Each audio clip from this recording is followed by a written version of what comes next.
Estamos en Primera de Juan, capítulo 2, del versículo 9 al 11, y vamos a estar continuando con nuestra serie acerca de cuáles son las marcas de un verdadero creyente, qué es lo que Dios nos dice a través del apóstol Juan en esta carta de quién es un cristiano verdadero. Y la marca que vamos a estar viendo en esta noche es que un creyente verdadero ama a sus hermanos en Cristo. Un creyente verdadero ama a los hermanos en Cristo. Y es una marca muy particular porque pensamos en ella y pensamos en el inicio de nuestra iglesia y realmente ha sido mi oración que esta marca pueda ser muy evidente en nosotros, que seamos una iglesia que no solamente es caracterizada por una sana doctrina, sino que también sea caracterizada por una sana práctica, que lo que creemos se vea reflejado en la manera en cómo vivimos y cómo actuamos. Así que les pido que me acompañen con sus Biblias para que leamos los tres versículos que vamos a estar estudiando esta noche. Y dice así: el que dice que está en la luz y aborrece a su hermano, aún está en tinieblas. El que ama a su hermano permanece en la luz y no hay causa de tropiezo en él. Pero el que aborrece a su hermano está en tinieblas y anda en tinieblas y no sabe a dónde va, porque las tinieblas han cegado sus ojos. Oremos para que el Señor nos guíe. Padre, te pedimos que nos des luz espiritual para poder comprender tu palabra, pero de una manera particular oramos para que no solamente tengamos entendimiento de lo que significan estos tres versículos, sino que tengamos la capacidad de obedecer, Señor, que tengamos la capacidad de amar a nuestros hermanos en Cristo y que podamos alejarnos del pecado, de aborrecer a uno de tus hijos, Señor. Ayúdanos, guárdanos y guíanos en esta noche y en lo que viene adelante en esta iglesia que tú estás estableciendo en Cali, Señor. Te pido que nos guíes en el nombre de Jesucristo. Amén. Entonces, como les dije, vamos a estar viendo esta marca particular. Un creyente verdadero ama a los hermanos en Cristo. Y podemos dividir en dos secciones el mensaje de hoy. La primera sección es que un creyente verdadero no aborrece a los hermanos en Cristo. Podríamos decirlo de alguna manera, estos son dos caras de la misma moneda. Un creyente verdadero no puede aborrecer a otro cristiano o a otros cristianos, pero si miramos la cara de la otra cara de la moneda, podemos decir que un creyente verdadero ama a los hermanos en Cristo. Son dos caras de la misma moneda. Y miren lo que dice el versículo 9: el que dice que está en la luz. Y ya hemos visto en otras enseñanzas de esta misma serie el concepto de estar en la luz. Hemos visto que esto significa estar fuera de un estado de corrupción y de pecado, pero también hemos visto que algunas veces Juan enfatiza el estar en la luz como estar en Jesucristo mismo, quien es la luz.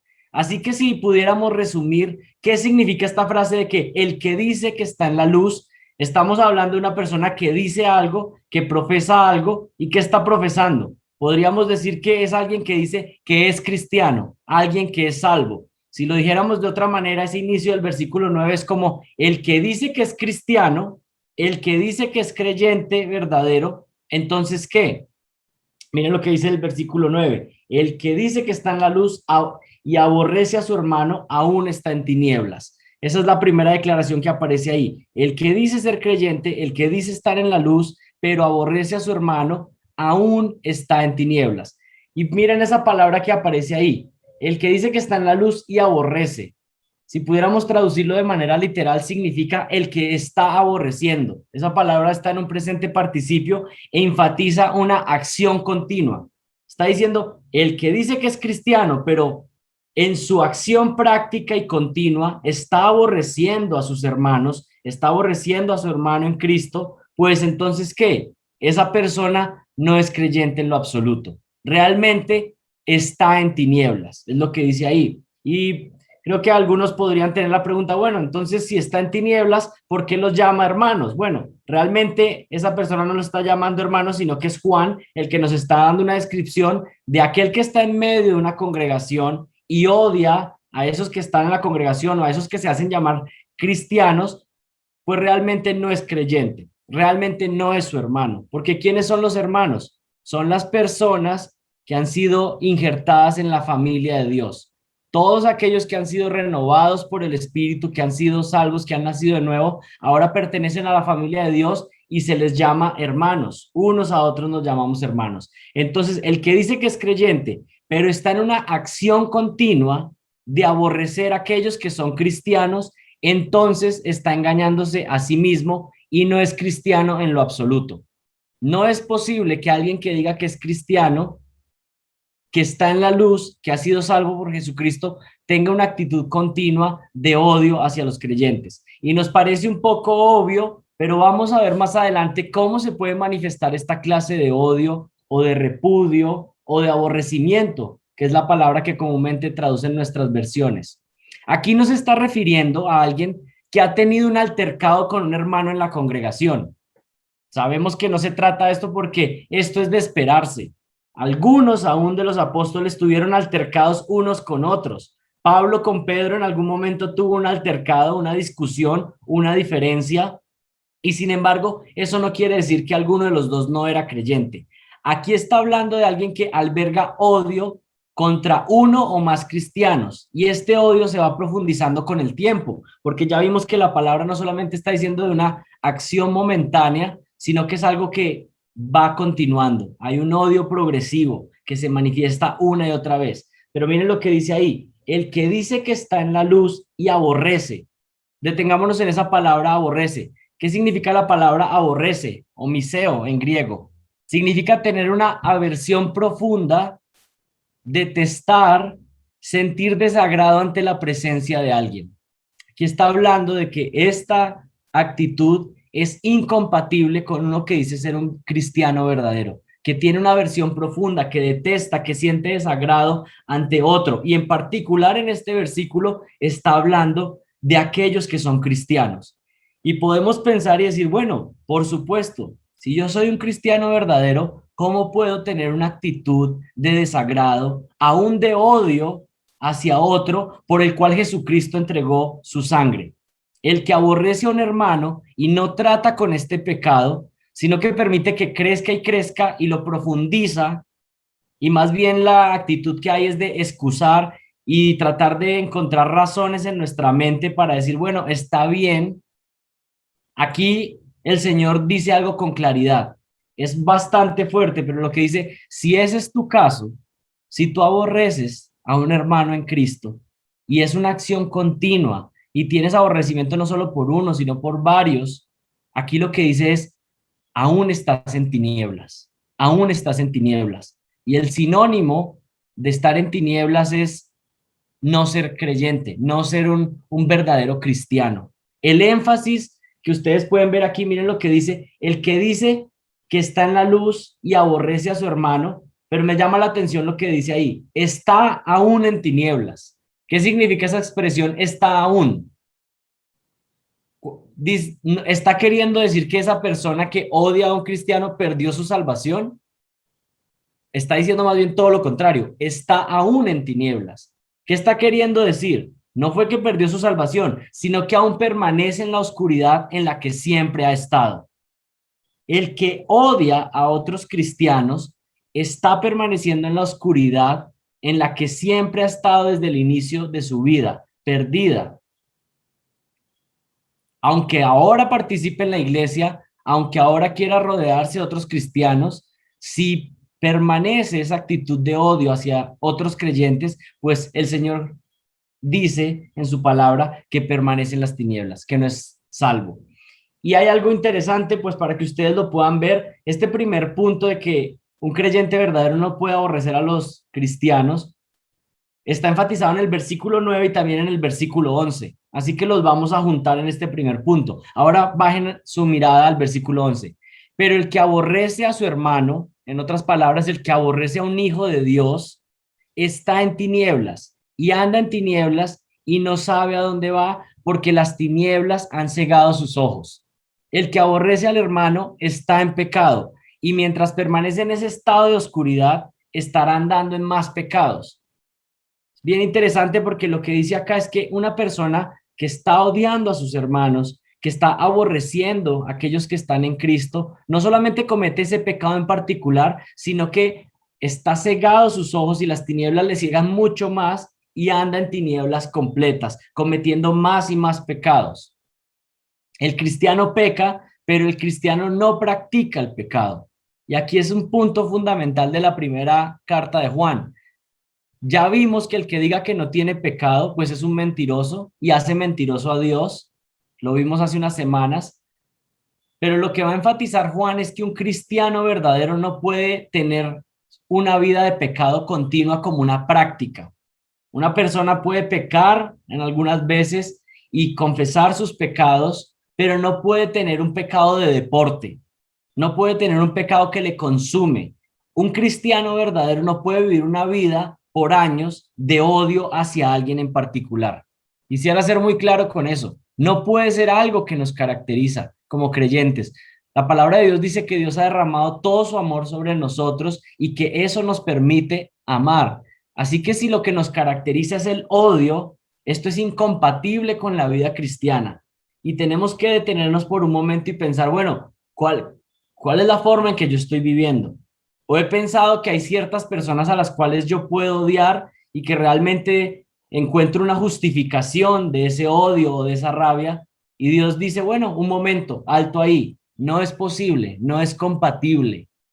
Un verdadero cristiano es caracterizado por el amor, porque si Dios lo ha amado a él, si Dios lo ha perdonado a él, entonces él debe manifestar este amor. Aquí pongámoslo en términos simples y sencillos. Si tú dices creer en la gracia de Dios y que Dios te ha perdonado, entonces podríamos decirlo en otras palabras. El cristiano, que es la persona que más gracia ha recibido, debe ser la persona que más gracia da a otros. ¿Eso es una realidad en tu vida?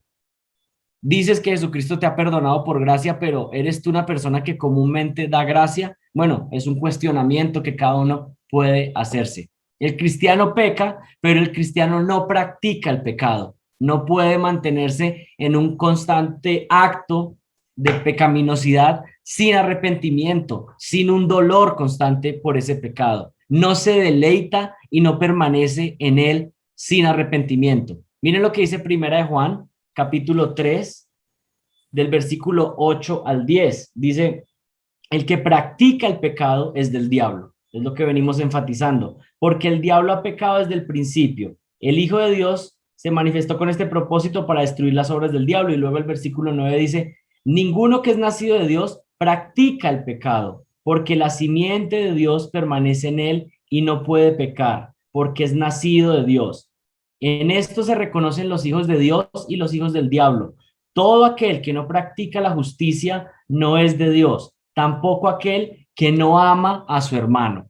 Hay una incompatibilidad, no puede ser algo congruente, no es algo que en la vida de un cristiano verdadero pueda mantenerse de manera continua, el odio hacia otros hermanos. Aquí el énfasis está en que esta persona está en oscuridad y no puede ver nada, pero la situación más lamentable de este versículo, si ustedes regresan ahí, el que dice que está en la luz y aborrece a su hermano está aún en tinieblas, y luego el versículo 11 dice, pero el que aborrece a su hermano está en tinieblas y anda en tinieblas. ¿Y qué dice el versículo ahí en la parte final? Y no sabe a dónde va, porque las tinieblas han cegado sus ojos.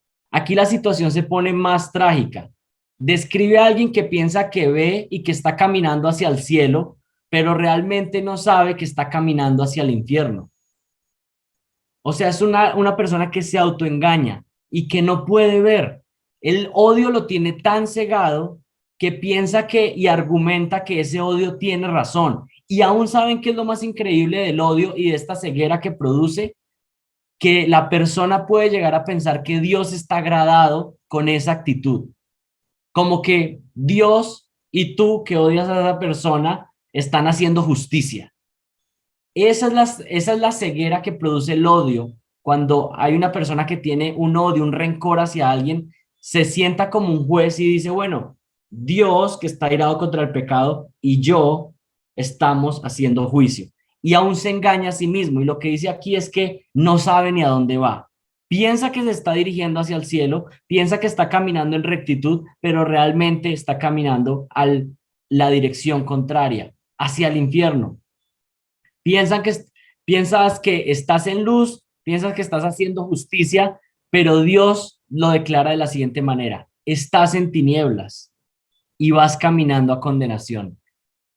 A menos que te arrepientas, a menos que cambies de dirección, a menos que te apartes de ese odio, no puedes decir que estás en la luz. Y aquí se está refiriendo en particular a hermanos en Cristo.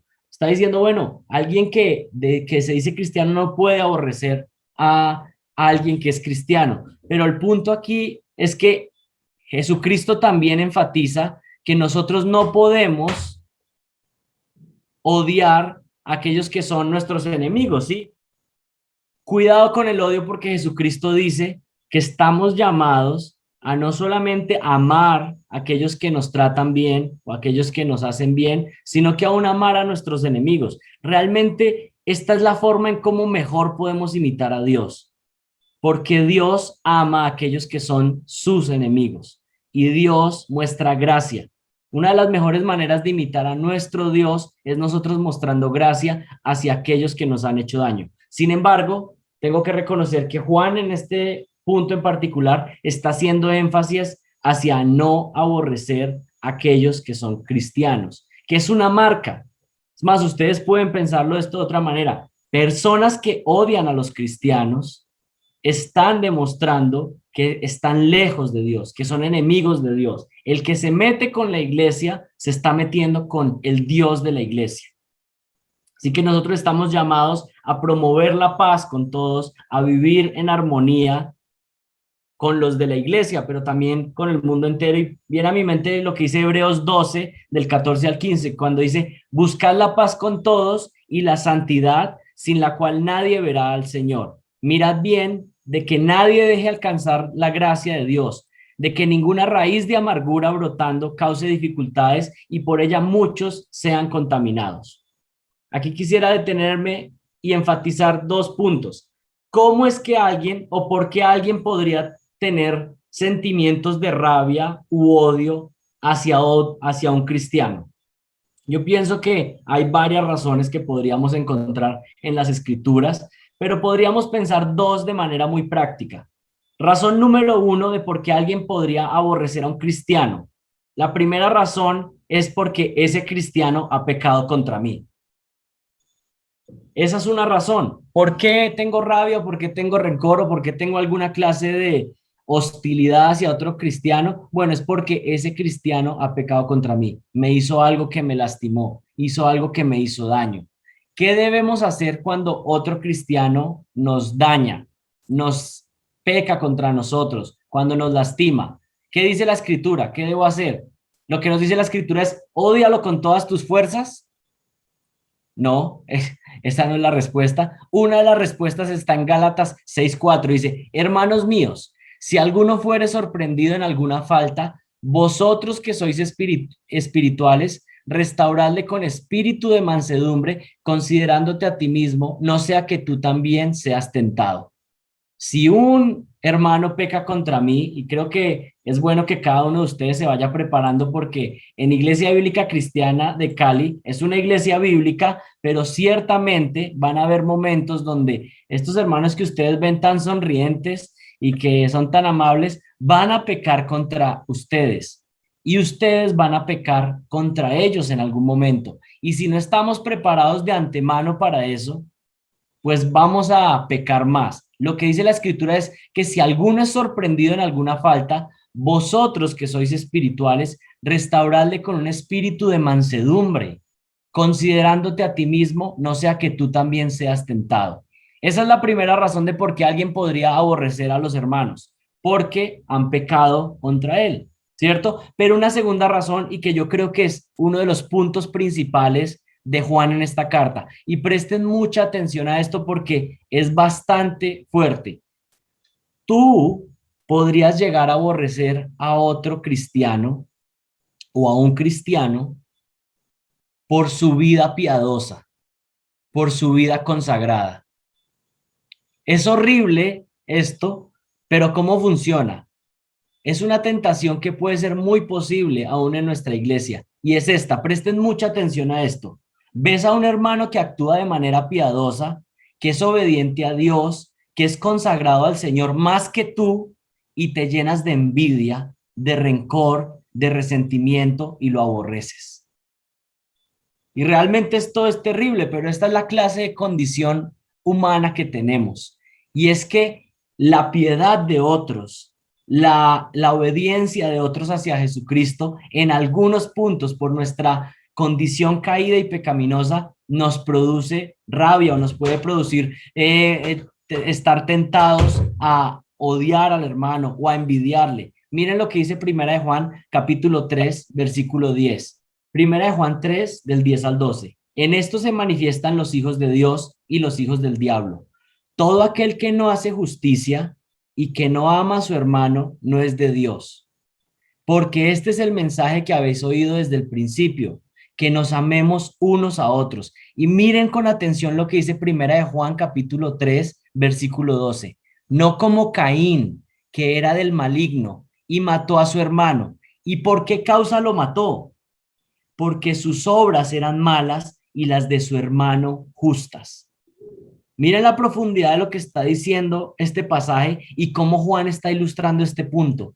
Está diciendo que Caín era del maligno, Caín no estaba en la luz, Caín no hacía parte del pueblo de Dios. ¿Por qué? Porque mató a su hermano, porque odió a su hermano. ¿Y cuál es la razón de por qué lo mató? Porque tuvo envidia, porque Abel presentó una ofrenda agradable, dio lo mejor que tenía él. Y a Caín le desagradó ver que su hermano hacía una obra tan piadosa, tan agradable delante de Dios. Miren cómo será de terrible nuestro corazón pecaminoso, dañado, que cuando vemos la bondad de otros, no nos alegramos, no nos causa el regocijo como a Dios le causa, sino que nosotros buscamos envidiar. Y realmente esto puede pasar en diferentes niveles en nuestra vida, según sea nuestra madurez espiritual y cómo tratemos con nuestro pecado. Pero el punto es que si esos sentimientos surgen en nuestro corazón, tienen que ser destruidos, tienen que ser acabados, principalmente con el arrepentimiento. Y decir, bueno, Señor, surgió esto en mi corazón, pero no voy a permitir, Señor, que esto aumente, que esto crezca. El mundo detesta a los cristianos y si tú odias a los cristianos o a un solo cristiano, estás actuando como el mundo y das evidencia de que eres del mundo. Así te congregues en una iglesia. Así que mucha atención, porque algunos pueden estar aquí, algunos pueden estar con la intención de participar, están queriendo acercarse, están queriendo hacerse miembros, pero algunos pueden tener una agenda oculta y lo que quieren es sobresalir, quieren buscar dónde tener una posición. Y quiero decirle que Dios, si usted es un creyente verdadero, Dios va a tratar con eso. Dios va a tratar con eso. Y algunas veces va a poner a otro que tú piensas, bueno, este parece que sabe menos que yo, pero lo pone en una tarea que tú pensabas que tú eras el adecuado. Y el llamado ahí es actuar como un creyente verdadero y es amar a nuestros hermanos y no llenarnos de resentimiento, de odio y de envidia, porque eso, si toma ventaja, realmente está dando evidencia de que no estamos en la luz, que no somos creyentes verdaderos. El que dice que está en la luz, pero está aborreciendo a su hermano, está aún en tinieblas. Eso es lo que nos enseña esta primera carta de Juan. Pero en segundo lugar, es la otra cara de la moneda, es que no solo podemos no aborrecer a los hermanos, sino que nosotros activamente debemos amar a los hermanos. No basta con que usted no aborrezca a los hermanos, sino que activamente, en segundo lugar, un creyente verdadero ama a los hermanos en Cristo. Esa es la segunda parte. Y con esto vamos a ir concluyendo. Y esto está enfatizado en el versículo 10. Miren lo que dice el versículo 10. El que ama a su hermano permanece en la luz y no hay causa de tropiezo en él. Podríamos explicar que esta frase que dice ahí, causa de tropiezo en él, puede decir que está evitando el pecado en su vida. Cuando está amando a los hermanos, lo que está haciendo es que está en una lucha frontal contra el pecado, porque amar a Dios y amar al prójimo como a sí mismo es el gran mandamiento y está evitando a toda costa cómo pecar. Pero miremos un poco más en detalle esta segunda parte. Un creyente verdadero ama a los hermanos en Cristo. El que está amando, nuevamente es una acción continua y presente, no solamente el que ama, sino que el que está amando a sus hermanos. Aquí está enfatizando algo y es que aquí usted no puede decir, bueno, yo realmente fui muy amable con los hermanos hace 20 años, o yo un día tuve una buena acción con un hermano hace 5 años, o yo fui muy especial con este o aquel. No, aquí lo que está diciendo es, tú estás amando a los hermanos hoy en día, esta semana, está hablando de algo presente y continuo. Y aquí es donde nos evaluamos y decimos, bueno, ¿cuál es mi actitud hacia mis hermanos en Cristo? ¿Es algo presente, es algo continuo? ¿Estoy amando a mis hermanos en Cristo hoy en día? Es imposible que se dice que se viva una vida, que se diga vivir una vida obediente como cristiano sin un compromiso con la iglesia local. Creo que todos estamos comprendiendo eso y vemos esta carta y encontramos este punto y decimos, bueno, ¿cómo alguien puede decir que es un creyente obediente si no está conectado con una iglesia local con la cual obedecer estos mandamientos? Por ejemplo, amar a sus hermanos. Porque alguno podría decir, bueno, yo amo a los cristianos así como en una forma mística. Puede ser alguna persona que diga, yo amo a los hermanos del mundo, yo amo a todos los cristianos del mundo. Bueno, sí, seguramente usted ama a todos los cristianos del mundo y si va a otra congregación en otra ciudad puede encontrar comunión con ellos, pero aquí el punto es algo práctico y que se vive en el día a día. Puedes amar a todos los cristianos del mundo, pero la manifestación práctica de ese amor se ve con los creyentes que están a tu alrededor, los cristianos que ves el domingo, los que estás viendo las caras en este Zoom. Estos que estás viendo aquí, estos cristianos, con ellos principalmente es que tú debes obedecer este mandamiento de amarlos, de protegerlos, de querer lo mejor para ellos. Así que esta no es una acción mística, sino que más bien es una acción práctica donde nos negamos a nosotros mismos y nos damos a nosotros mismos para los demás, para los hermanos de la congregación. Y acompáñenme al capítulo 3 y miren lo que dice el versículo 14 al 18. Nosotros sabemos que hemos pasado de muerte a vida porque amamos a los hermanos. El que no ama permanece en muerte. Todo el que aborrece a su hermano es homicida. Y vosotros sabéis que ningún homicida tiene vida eterna permanente en él. Y miren con atención el versículo 16. En esto conocemos el amor, en que él puso su vida por nosotros. También nosotros debemos poner nuestras vidas por los hermanos. Pero el que tiene bienes de este mundo y ve a su hermano en necesidad y cierra su corazón contra él, ¿cómo puede morar el amor de Dios en él? Hijos, no amemos de palabra ni de lengua, sino de hecho y en verdad. Y presten mucha atención a esos últimos dos versículos. Aquí está hablando de una manera práctica, una ilustración práctica de cómo yo puedo manifestar el amor hacia mis hermanos. Y aquí está diciendo, si alguno tiene bienes de este mundo, o sea, alguno tiene riquezas y uno de los hermanos en la congregación tiene necesidad, pero este hermano que tiene riquezas cierra su corazón, es decir, dice, bueno, a mí no me importa, no me compadezco de la necesidad que él tiene, no suplo su necesidad, aunque yo tengo cómo suplirla. Aquí está diciendo, ¿cómo podría entonces esa persona decir que el amor de Dios mora en él? Si yo tengo cómo suplir la necesidad de alguno de mis hermanos, y no lo hago, cierro mi corazón, aquí lo que está diciendo claramente es, ¿cómo podría yo decir que el amor de Dios mora en mí? Si ni siquiera algo tan básico como puede ser unos pesos, unos centavos, soy capaz de compartir. Aquí lo que está diciendo es dar nuestra vida aún por los hermanos. Versículo 18 dice, hijos, no amemos de palabra ni de lengua, sino de hecho y en verdad.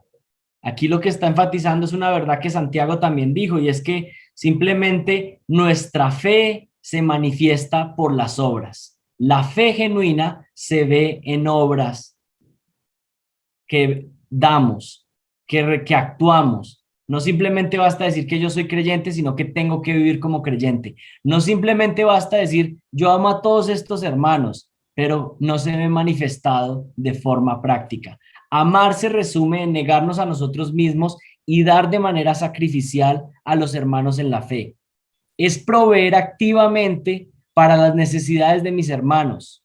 Si yo tengo riquezas de este mundo, yo activamente, y preste mucha atención a esto, si usted tiene posesiones de este mundo, algo, usted activamente debe buscar si hay alguien que tiene necesidad en la congregación y tratar de cubrirla en alguna manera. Y por supuesto esto hay que balancearlo con otros puntos en la escritura, porque por ejemplo la Biblia habla y dice, el que no trabaja, ¿qué? Que no coma, ¿cierto? ¿Por qué se dio esa advertencia y por qué Pablo dio esa advertencia? Porque sabía que el mandamiento para los creyentes es cuidar de las necesidades de sus hermanos, pero también había que tener cuidado porque algunos hermanos o algunos se podían aprovechar en la congregación y decir, bueno, como aquí hay hermanos tan generosos que aman tanto, que obedecen al Señor, entonces yo voy a dejar de trabajar. Y yo no trabajo porque pues los hermanos me aman mucho. Entonces por eso la Biblia es tan sabia y nos da todo el contenido completo. El que tiene bienes de este mundo tiene que mostrar su amor cuidando a los que tienen necesidad. Pero cuidado, si el que tiene necesidad tiene esa necesidad porque no trabaja, porque es perezoso, porque no busca trabajo, pues entonces que no coma. Es lo que nos dice la escritura, claramente. Yo tengo que ir y buscar cómo suplir la necesidad de mi hermano. Por supuesto, uno de los primeros énfasis en los que pensamos es dinero, pero no solamente pensemos en dinero.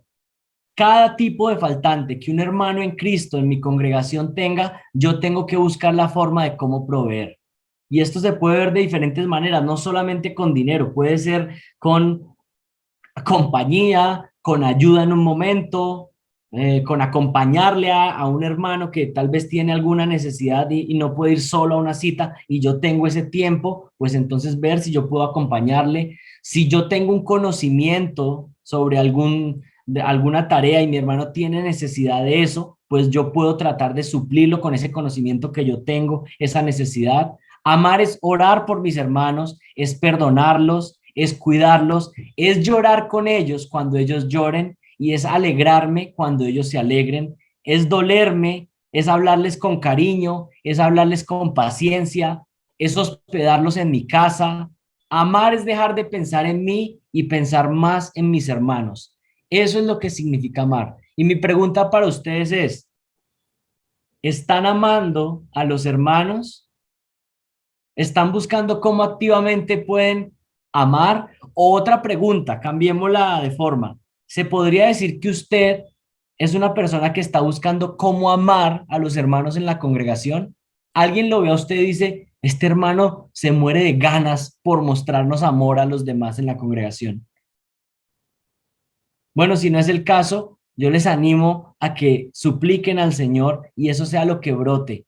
Imagínense que nuestra iglesia no solamente sea una iglesia donde la palabra se traza con precisión, sino que además hay un grupo de 50, 100, los que el Señor traiga, que se aman unos a otros con estas características que estamos viendo en la palabra.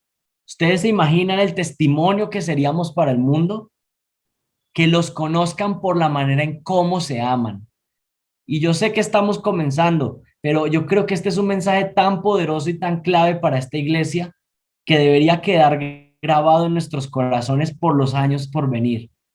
Si yo pertenezco a esta iglesia, entonces voy a luchar con todas mis fuerzas para no dejar que ninguna envidia, ningún odio crezca contra mis hermanos y voy a luchar intensamente en oración por ver yo cómo puedo mostrarles amor a ellos, cómo puedo mostrarle amor a mi congregación. Gálatas 6:10 dice, así que según tengamos oportunidad, hagamos el bien a todos y mayormente a los de la familia de la fe. Usted está pensando y dice, bueno, quiero compartir esto con alguien. Bueno, qué bueno, usted lo puede hacer con cualquier persona, pero la Biblia instruye, hágalo primero con los hermanos de la fe. Un creyente verdadero ama a sus hermanos en Cristo y por supuesto no permite que en su vida crezca cualquier sentimiento de odio hacia sus hermanos.